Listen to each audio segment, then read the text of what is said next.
Imagine being confined to a small dark room with no social interaction whatsoever for 30 days.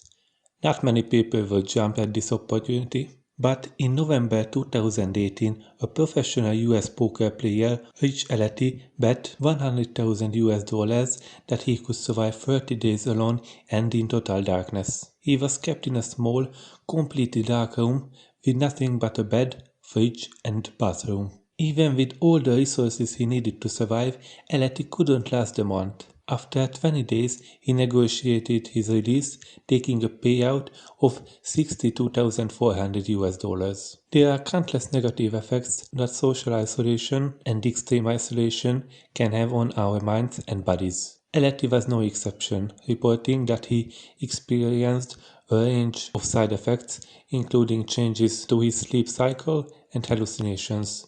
But why is isolation so difficult for humans to withstand?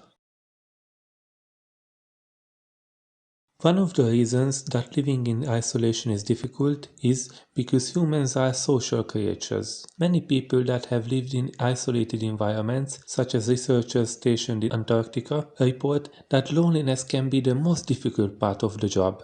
Yossi Ginsberg, an Israeli adventurer and author who survived weeks alone in the Amazon, said that loneliness was what he was suffered from most and that he had created imaginary friends to keep himself company.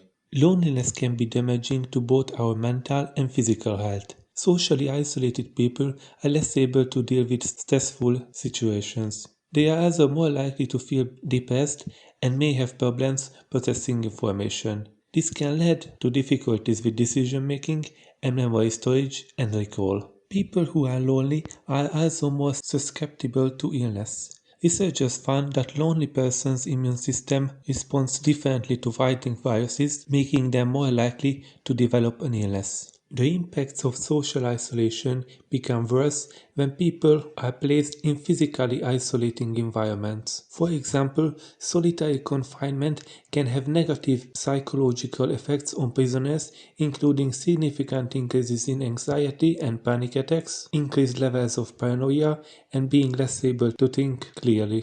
Many prisoners also report long-term mental health problems after being held in isolation. Natasha Kampusch, an Austrian woman who was kidnapped at the age of 10 and held captive in a cellar for 8 years, noted in her biography that the lack of light and human contact mentally weakened her. She also reported that endless hours and days spent completely isolated made her susceptible to the captor's orders and manipulations. The effects of isolation can become even more pronounced if you experience it in a total darkness, causing both physical and psychological consequences. One impact of being in complete darkness is that it can wreck your sleep cycle. Two of the key mechanisms for sleep cycle regulation, the hormone melatonin and the brain's suprachiasmatic nucleus, both rely on light to function. Daylight reduces our levels of melatonin, helping us feel awake. Daylight also helps the suprachiasmatic nucleus to reset our waking time if our sleep cycles start to drift.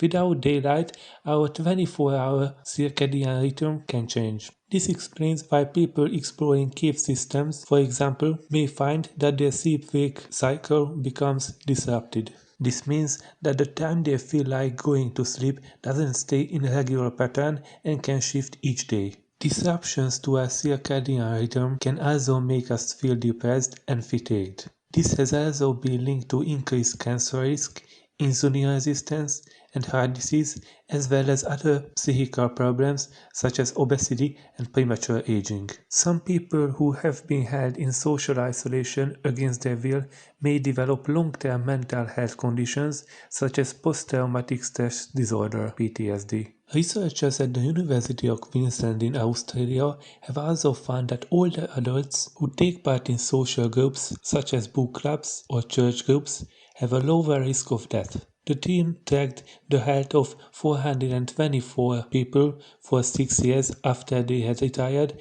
and found that social group membership had a compounding effect on quality of life and risk of death. Compared with those still working, every group membership lost after retirement was associated with around 2% of the quality of life 6 years later. In addition, if participants belong to two groups before retirement and kept these up over the following 6 years, their risk of death was 2%, rising to 5% if they gave up membership in one group and to 12% if they gave up membership in both. So older adults have become so marginalized and made to feel as though they are no longer productive members of society, which is lonely-making in and of itself. Loneliness is a growing world epidemic. Many people are deciding to live on their own nowadays.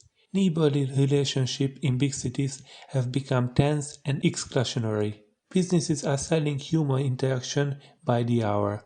Deep down, we all know it's not good to spend time alone, but we don't always know how to break the bubble. How do you handle social isolation? Let me know in the comments below. If you liked the video, give it a like and subscribe, and hit the notification bell so YouTube notifies you when I upload a new video. Thanks.